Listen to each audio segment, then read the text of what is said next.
home. Now, what is your name again? I'm forgetting. Juwan. Here's the question you asked. Damn, you're good. Damn. All right. Can a male police officer pat down a girl? No. What is the answer? Red team's out. No, sir. You said no? And what did you say, Ray? Is it yes or no? No, you can't. So you no, because that Oh, yes or never. Can they or can't they? Yes or no? Yes.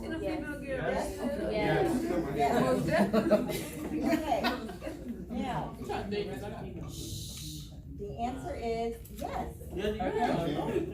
And here's the thing, there's recently opportunities to ask for Ricky, the same, Juwan, you can have the same gendered person pat you down sometimes. But let me show you what not to do. Do you want to do this? turn around, got pat you down. Well, here's the deal. So, the police department, we have a hard time recruiting females. So, how old are you? Would you like to become a police officer? So as of right now, I'm really sorry. We don't have any female officers available. I'll call for one.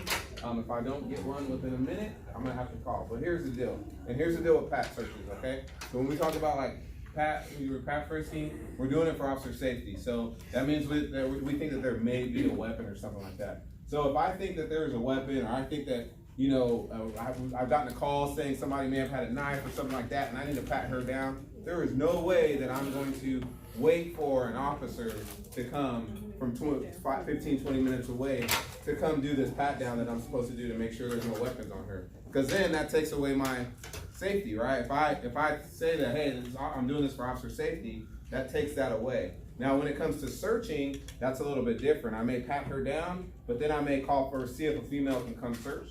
If there's no females available, then I'll take her and I'll do the best pat down I can. I'll use the back of my hands on all the sensitive, like on the butt, and like around the breast area, and around, to make sure there's no weapons, nothing that's gonna hurt me. Then once I take it down to the jail, I'll let them know that, hey, I have a female here, I didn't really get a good search, and then they'll be able to do a better search. Now let me ask a female officer. I'm gonna ask you, Officer Jolly.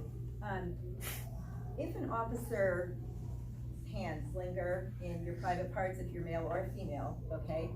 Male or female officer lingering in male or female parts.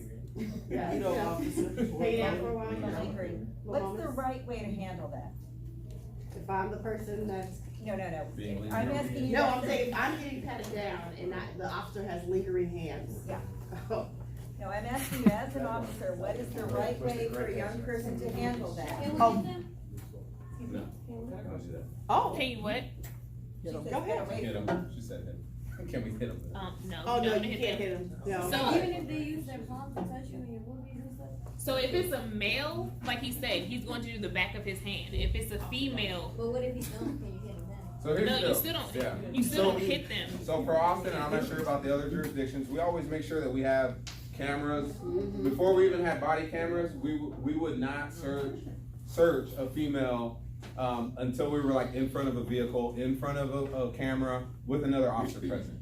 Okay, so that's just to protect you guys, okay? If something like that happens to you and you feel like you've been violated in any way, complain. Make a complaint, but hitting somebody or resisting right then and there, then all that does is it creates a worse situation for you, and then it makes it harder to complain later on. And that goes with every little situation you have. If you feel like somebody's wronging you or doing something wrong, could be a teacher, could be a counselor, an officer, doesn't matter who it is, like right then and there is not the time. Like you need to go above them, go and try to correct it in another way. That way you're keeping yourself out of jail, you're getting out of the situation and removing yourself, and then being able to complain on the back end. But nowadays, I think every single jurisdiction where we all wear body cams now, so it's gonna be caught on camera.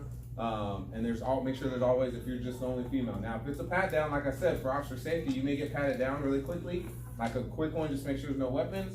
But then when we do a search or do something more thorough, we may try to get a female or put you in front of a camera and do what we need to do. Does that make any sense?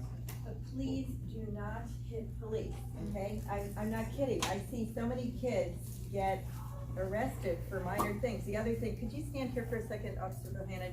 The other thing I see a lot in Indiana, it involves, they'll go and try and grab the butt of an officer's gun.